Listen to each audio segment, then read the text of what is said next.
அந்தப்புறம், லோகேஷ் கனகராஜ், வெற்றிமாறன், அருண் மாதேஸ்வரன் இவங்கெல்லாம் காட்டக்கூடியது வயலன்ஸே கிடையாது.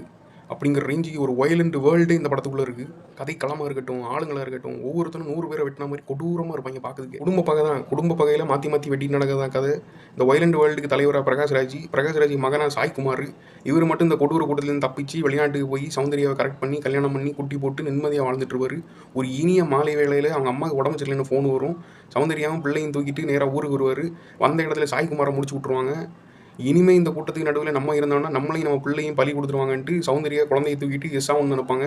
கடைசியில் எஸ் ஆனாங்களா இல்லையா அப்படிங்கிறது தான் படத்தோட பரபரப்பான தெரிவிக்க. Soundarya Tamil cinema, south Indian cinema miss பண்ண ஒரு நல்ல நடிகை. ரத்தத்தை மூக்கு சிந்துற மாதிரி சிந்திட்டு இருக்கிற இந்த கூட்டத்துக்கு நடுவிலேருந்து எப்படியாவது தப்பிச்சிடணும்னு குழந்தையை தூக்கிட்டு அவங்க ஓடும்போது நமக்கே பாவமாக இருக்கும். ஐயோ இந்த பொண்ணை எப்படியா தப்பிச்சிடணும் அந்த அளவு ஓடுவாங்க. சவுத் இந்தியன் சினிமாவில் இருக்கிற மொத்த வில்லனையும் இந்த படத்தில் பார்க்கலாம். இப்படி மொத்த வில்லனையும் ஒரே அக்ரிமெண்ட்டில் கான்ட்ராக்ட் போட்டு எடுத்துட்டாரு போல இருக்குது இந்த படத்தோட டேரக்டர் கிருஷ்ணவம்சி, ஒரு ரம்யாகிருஷ்ணனோட ஹஸ்பண்ட். மொத்தம் வயலண்ட் வேர்ல்டையும் ஒரே படத்தில் பார்க்கணும்னு இந்த படத்தை பார்க்கலாம். இது தமிழ் தெலுங்கு பைலாங்கல் வந்த மூவி. இதில் ஜெகபதி பாபு கேரக்டரில் மட்டும் தமிழில் பார்த்திபன் நடிச்சிருப்பார்.